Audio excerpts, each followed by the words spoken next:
Welcome. Today we are talking about Facebook marketing for real estate investors, finding motivated sellers, closing deals, using Facebook to build your business. My name is Kiley Newbold and I am with Silver Street Marketing. Super excited to be here today and excited to have you with me. So let's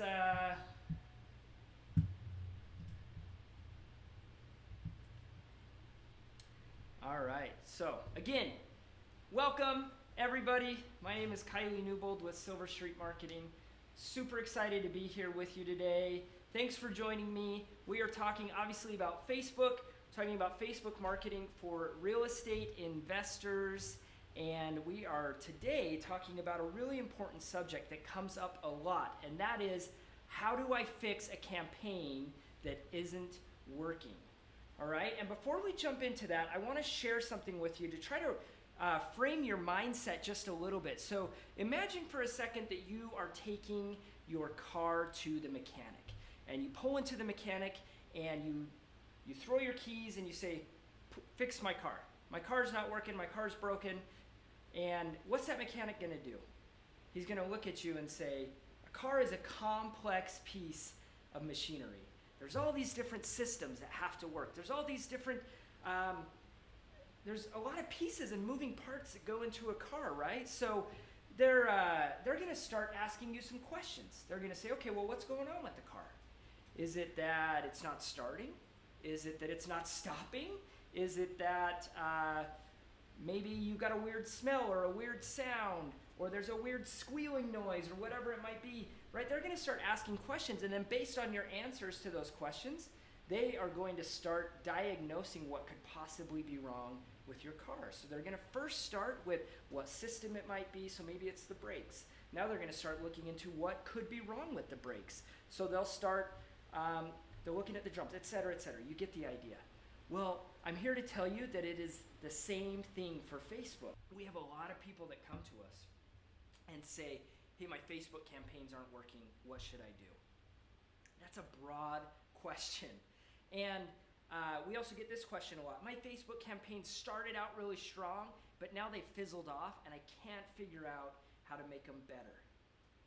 Okay, and the interesting and exciting thing about Facebook and all digital marketing in general is there's always opportunity for optimization. So even if things are working really well, you still have the ability to make them work even better. Who wouldn't want a better cost per lead, or a higher conversion rate, better click-through rate? Those are all things that we're trying to work on all the time. And over the span of my career, which has been more than $20 million of Facebook spend, specifically over the last 2 years with real estate investors, we've spent now close to $2 million, generated about tens of thousands of leads, and we have created a framework that we use internally to help us troubleshoot, diagnose, and optimize campaigns, and that's what I'm going to share with you today. All right? So, number one, this is where we start, is we look at reach. Reach is how many people are seeing your ads. This is important because even the very best ads, they mean nothing if they're not getting in front of enough people, right? You've got to be in front of people. You've got to let them see your ads in order for that to be successful.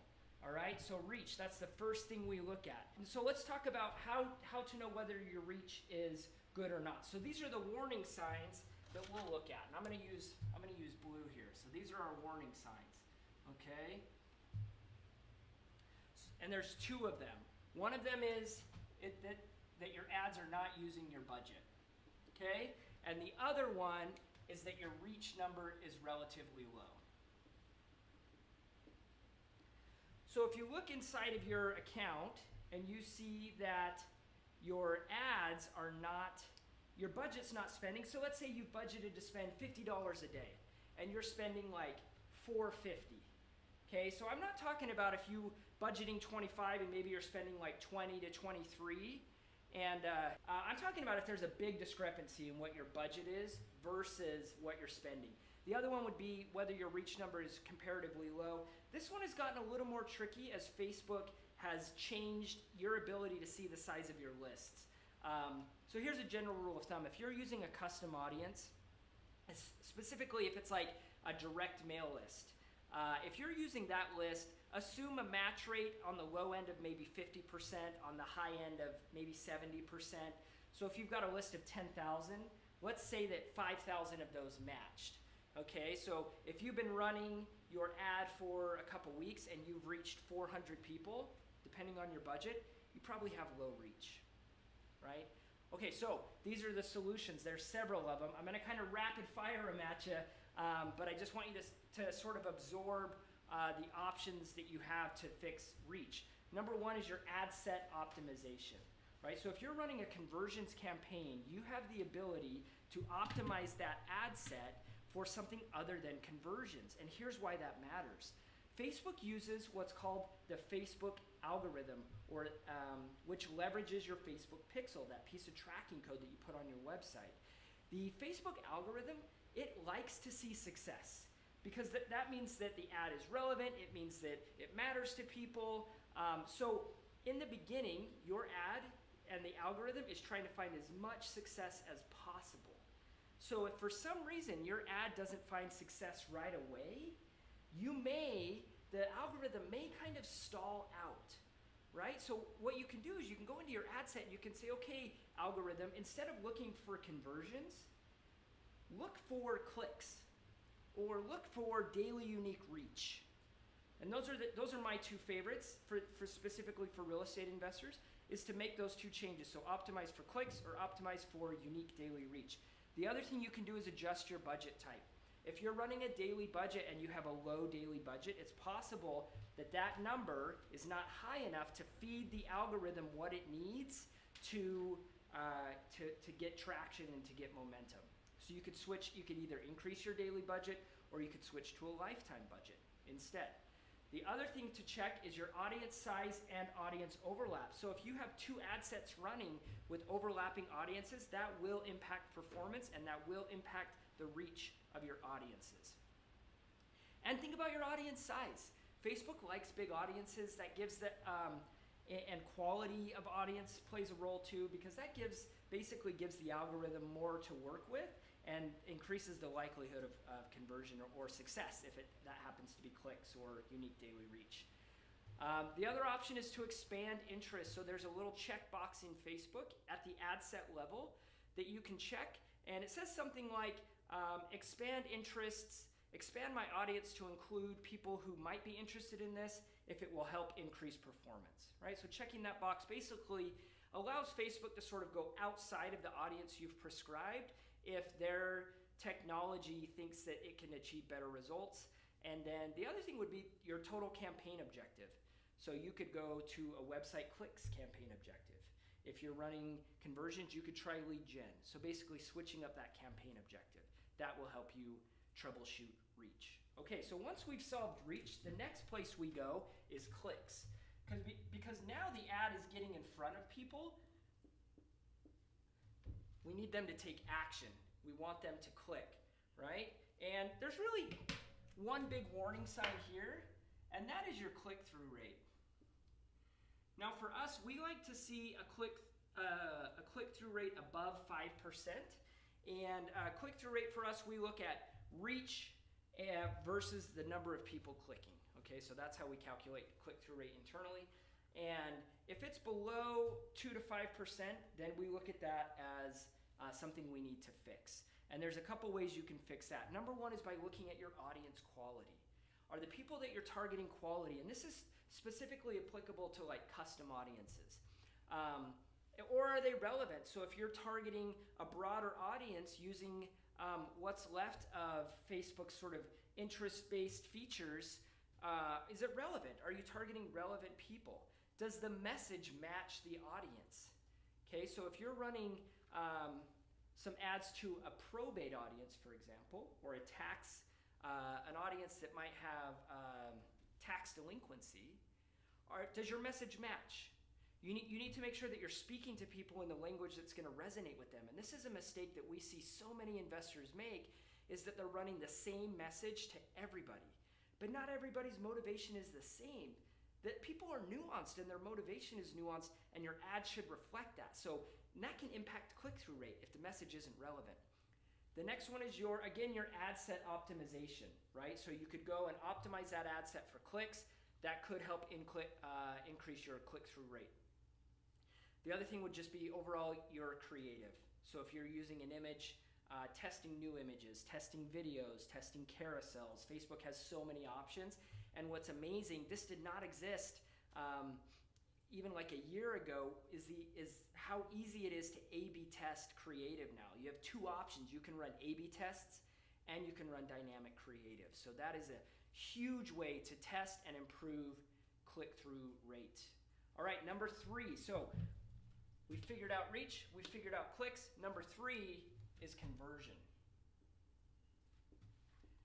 Now I found that most people start here.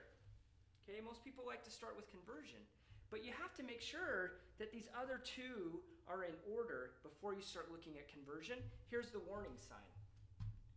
Okay, we're going to look at it. We're going to look for a conversion rate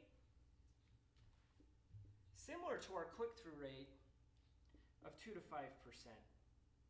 So that's clicks to people who took the action we wanted them to, which in this circumstance is filling out a lead form, whether that's on our website or on our lead gen form for our lead gen ads. Okay, so if it's below that 2 to 5% range, we're going to start troubleshooting that. Here are your solutions. Number 1, think about retargeting. If someone has engaged with a lead gen form but didn't fill out that lead form, what can you do with that person next? How can you better nurture that person down your decision-making funnel to the point where they're ready to act, right? So a lot of people think very one-dimensionally with their Facebook ads. They think, I'm just going to send an ad out, the exact same ad to the exact same people over and over and over again, and they don't consider the decision-making funnel. You have to think about it like a funnel. And some people are already here. They know they have a problem. They have a distressed asset they need to sell. They might already know that selling to an investor is an option. And they might have already started shopping investors when they come across your ad. Those people exist. Those people are possible. Those people are typically ready to talk right away. But you might have someone that's more up here, the top of the funnel. So how can you nurture them down through? And think about that with your retargeting. And you can retarget in a lot of different ways. Facebook is powerful. You can retarget people who engaged with your lead gen forms but didn't fill out the form. You can retarget people who did fill out the form. You can retarget your website traffic. That one, of course, should be a no-brainer. I hope you're doing that right now. If you're not, you need to plug that leak in your marketing right away. You can retarget people who have engaged with pages and apps and et cetera, et cetera, et cetera. So retargeting is a great way to help increase conversion. And then the other thing to think about outside of creative, so meaning your ads also are going to play a role in your conversion, is how good is your landing page? So this landing page is either your website landing page or the lead gen form that you're using with Facebook lead gen ads. Think about the user experience, the customer experience as they land on your page. And I found that there are typically 3 pages on a website that a motivated seller is going to visit. They're going to visit the page you send them to. So typically that's your landing page, might be your home page with your lead capture form. Number 2 is the testimonials page. And number 3 is the About Us or the company page. So if you don't have anything on your About Us or your company page that lets people know who you are, that you're actually a living, breathing human, or that your team is a bunch of people that actually care and they're going to talk to real people, I would encourage you to add that. I would also encourage you to look at your testimonials page and get content on there. Make sure some of your best practices for conversion. Make sure that the lead form is easy to find. Make sure that it's above the fold, that there's no issues with submission, et cetera, et cetera. And we can do another video on sort of conversion optimization if you guys are interested in that. But suffice it to say that your website conversion, obviously the ability of that page to convert is important. You can send all the people in the world to a website that's no good, and you might have a terrible conversion rate, even though that traffic is qualified. And then with your lead forms inside of Facebook, you can you can play and test with those as well. The number of questions you ask, the messages that you have, the text that you have, the image that you use, etc. All right, so that was rapid fire. I hope you guys stayed with me. If you have questions, feel free to drop them in the comments below. We will do our best to answer these for you. And I just want to say thank you so much for joining me today. If you want to learn more about us, go to www.silverstreetmarketing.com.